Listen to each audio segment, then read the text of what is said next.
Ciao tutti, buongiorno, hello Philippines. Papasok po ako sa part-time kong ewan. Ako'y pinagtiyatiyagaan lang po ng amo.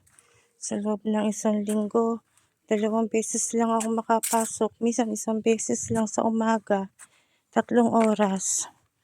Dahil 4 na oras nga pero minsan 2 oras lang kinakaya ng katawan ko. Hinihimatay ako agad sa pagod. Lumalaki agad ang butas ng ilong ko sa pagod. Ang ganda po ng paligid, ano? Ang ganda.